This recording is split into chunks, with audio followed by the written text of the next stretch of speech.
In a magical land of the continent, Geralt is fighting against a monster called Kikimora. Geralt is a monster hunter known as a witcher, meaning he's a mutated human with special abilities. He manages to cut off one of the monster's legs, but the Kikimora disarms him and pushes him down into the water. After lots of struggle, he manages to retrieve his sword and cut another leg to then stab the Kikimora in the head, finally killing it. Afterward, Geralt goes to the town of Blaviken and enters a tavern, but all the locals discriminate against him for being a witcher. Some men get ready to attack him, but Renfri makes them back away with just a word and even shares a drink with Geralt. Next, a young girl takes Geralt to a tower, saying he can sell the Kikimora there. Geralt immediately notices the door is magical and just walks through it only to discover the sorcerer Stregobor has created an illusion that simulates a paradise filled with beautiful women. Stregobor wants Geralt to assassinate Renfri because she was born with the curse of the Black Sun. All the women who carry that curse were born mutated and are predicted to bring the extermination of the human race. To prevent this, sorcerers have been killing these women and Renfri is the only one left. Renfri's mutations make her immune to Stregobor's magic, which is why he wants to hire Geralt's service. However, Geralt refuses, saying he only hunts monsters and is neutral to society's squabbles. Geralt leaves Blaviken and in the forest he's approached by Renfri, who wants to know where Stregobor is. She explains that the assassin he sent abused her and robbed her, which is why she killed him and now she wants revenge on Stregobor. Geralt stays neutral, but he bonds with Renfri over being discriminated mutants, and they end up doing the naughty. That night Renfri tells him not to run from the girl in the woods because she's his destiny. In the morning, Geralt wakes up and sees Renfri's gone, so he rushes back to Blaviken, where he's surrounded by Renfri's gang. A guy shoots an arrow at him, but Geralt easily deflects it before meeting them in a fight.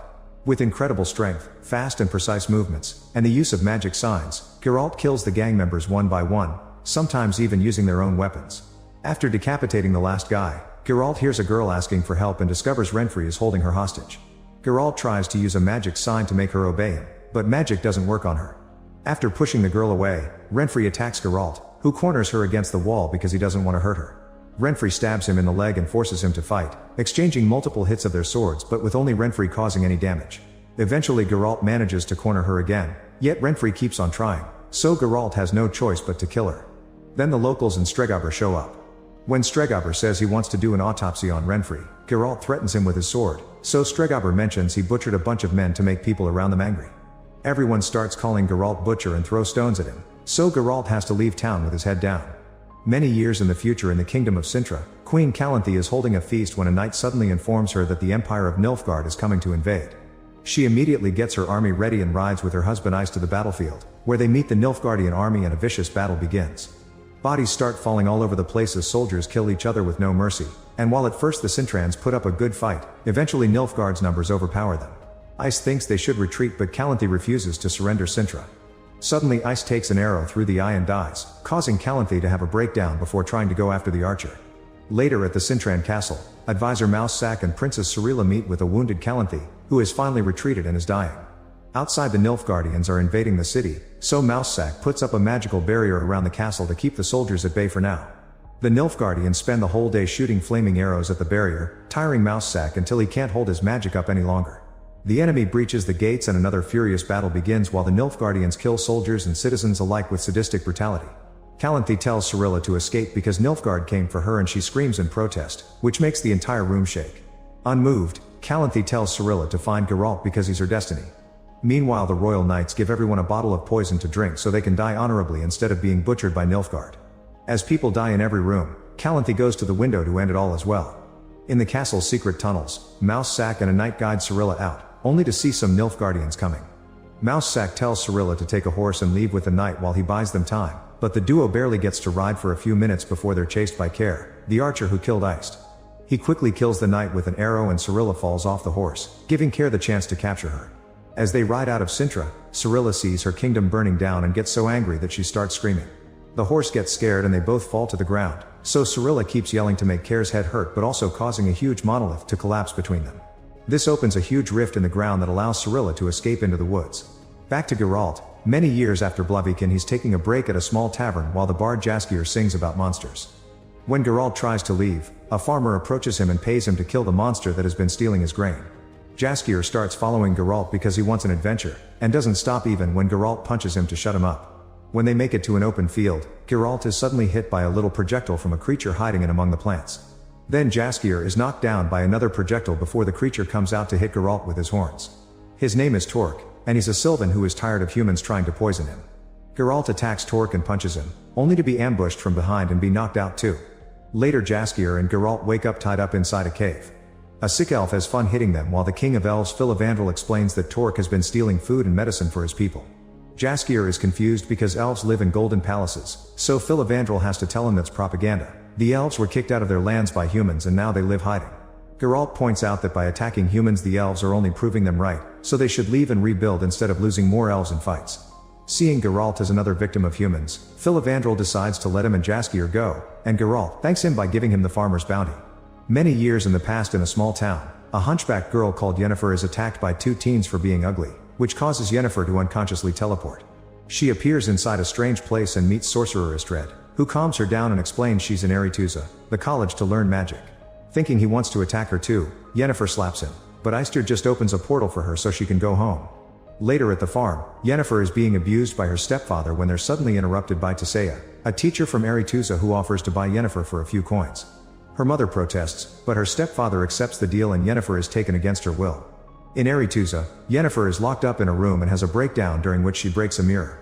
The shards give her an idea and she tries to self-delete. However, Tisea saves Yennefer's life and as soon as she wakes up, she's sent to class. Tisea demonstrates the use of magic, explaining that it always has a price. Fringilla tries a spell to make a rock float and her hand starts mutating, so Tisea demonstrates how to pay the price by making a flower die to levitate the rock. Then all the students try it, but Yennefer is the only one who fails. Feeling down, Yennefer looks for Istred and befriends him. Days pass and Yennefer continues to fail at doing magic. In her free time she visits Istred, who comforts her and teaches her how to read his mind. One night, Tisea takes her students to a cave with an open ceiling. Their task is to bottle lightning, but the first two girls fail, and so does Yennefer. Only Sabrina pulls it off, and it makes Yennefer so angry that she shoots some lightning, which Tisea has to redirect. Sometime later, Istred feeds Yennefer a special flower that allows her to open a portal, causing her to reveal her real father was half-elf and Istred kisses her. Afterward it's revealed that he's working for Stregobor and tells him that Yennefer is a quarter elf. Later Yennefer hears some noises and follows them to discover Tisea transforming three classmates into eels. Then Tisea asks Yennefer to push them into the water, which immediately lights the school up with magic. In the future, Cirilla hears a bunch of soldiers looking for her and hides just in time. Then she tries to grab some berries but suddenly she hears a noise and meets Dara, a boy who warns her those berries are poisonous. Dara hunts some rats and shares them with her, agreeing to stick together. Eventually they come across a Sintran refugee camp and Cirilla runs to it, but this time Dara doesn't follow. While trying to get some food, Cirilla meets a boy who has elf ears hanging on his neck because he killed a bunch of them. It turns out Sintry used to be the land of the elves and Calanthe ordered her people to kill any elf who tried to take it back. The boy invites Cirilla to stay in his family's tent, where the mother notices Cirilla doesn't have shoes so she orders the dwarf servant to give her his. In the middle of the night, Nilfgaardians attack the camp. As the family grabs their stuff to escape, the mother slaps the dwarf for dropping her things and insults him, causing the dwarf to finally snap and stab her multiple times. Suddenly someone cuts the tent and Cirilla is pulled out, only to discover it's Dara. They run together through the massacre in the camp, where they see the other boy dead and Care looking for her. The kids run into the forest, and when Dara takes off his hat, she discovers he's an elf. Sometime later, Cirilla wakes up when she hears weird voices whispering to her. She follows the voices into the Broccolon forest, ignoring Dara calling her name.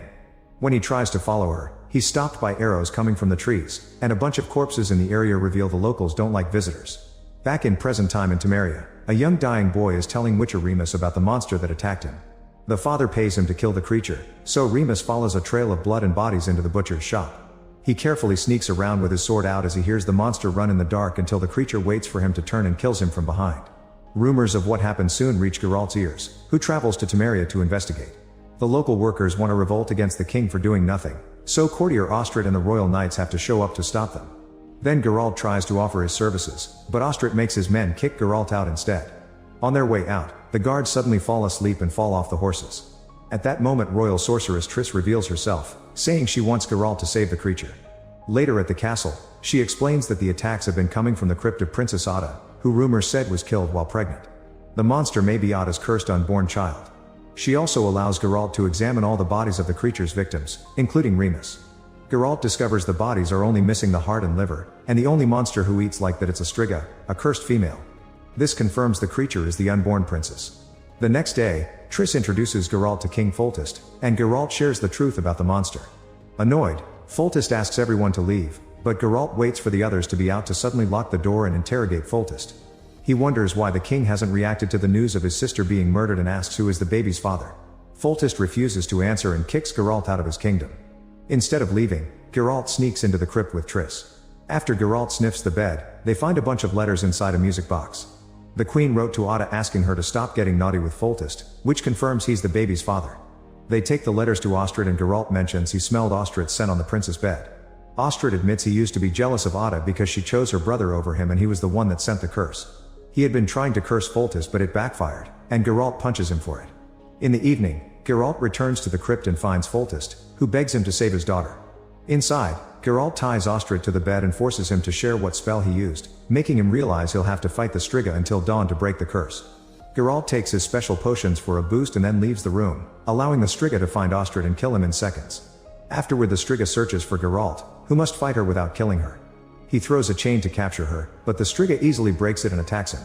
Geralt fights her without using his sword, pushing her away with a magic sign instead. However, the Striga easily knocks him down and starts throwing around.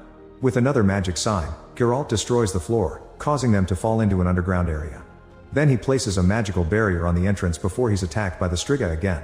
When he's down, the Striga tries to escape, but the barrier keeps her at bay. At that moment the sun starts to come out, so Geralt runs to push the Striga and prevent her from returning to her crypt. Instead he goes inside himself and locks it with a magic barrier, leaving the Striga screeching outside in frustration. In the morning, Geralt finally comes out and discovers the Striga has become a young girl, meaning the curse is gone. When he comes closer, the girl jumps on him and bites his neck because she doesn't know how to be human. Moments later, Geralt wakes up after being healed by Triss. She tells him that Foltest made up a story about how Ostrid died while killing the Striga and that locals consider him a hero. Geralt just takes his money and leaves. Back in the past, Yennefer and Istred are having their first time while Yennefer keeps up an illusion to practice her magic, which makes it look like they have an audience clapping for them. Afterward Yennefer meets with the enchanter who will modify her body to be beautiful because all sorceresses must look good while working as royal advisors. Sometime later, Yennefer learns that instead of advising the king of her homeland as planned, she'll be sent to Nilfgaard. She angrily demands an explanation and Tissaia shares that Stregobor told the rest of the council that Yennefer is part elf. Sometime later Istred notices Yennefer has missed the initiation and goes looking for her, only for Yennefer to yell at him because she's realized he manipulated her. An argument ensues but Yennefer refuses to forgive him. While a ball is being thrown to introduce the new sorceresses to their kings, Yennefer goes to see the enchanter. Since there isn't much time left, he can't prepare the herbs to put her to sleep, so she'll have to go through it awake. Like all sorceresses, she must pay the price of the transformation with her fertility. As the enchanter removes her womb and begins working on fixing her body, Yennefer screams in pain but never gives up, letting every bone and inch of skin reform itself. Moments later, Yennefer shows up at the party and shocks everyone with her stunning beauty. She immediately dances with the king of her homeland and gets the position she wants, making everyone else seethe. In the present, Jaskier is in a tavern hearing the alderman describe how Geralt lost to a monster. Jaskier doesn't believe him, and soon Geralt enters the tavern covered in monster guts. Everyone considers Geralt a hero while Jaskier makes them sing his Witcher song, which has helped clean Geralt's reputation and made him famous. In return, Jaskier asks Geralt to be his bodyguard for an incoming royal party. When they arrive at the castle, Mousesack immediately recognizes Geralt and asks him to chat in private. He explains lots of people are gathered here to ask for the hand of Calanthe's daughter Pavetta, although Iced is there because he's more interested in Calanthe herself. When Calanthe finally arrives, the party truly takes off. Two drunk lords begin arguing about manticores, so Geralt throws some sass at them to shut them up. Amused, Calanthe invites Geralt to sit with her. While they dine, Calanthe asks Geralt if he'll help her out if things get violent but Geralt refuses, reminding her that witchers are neutral.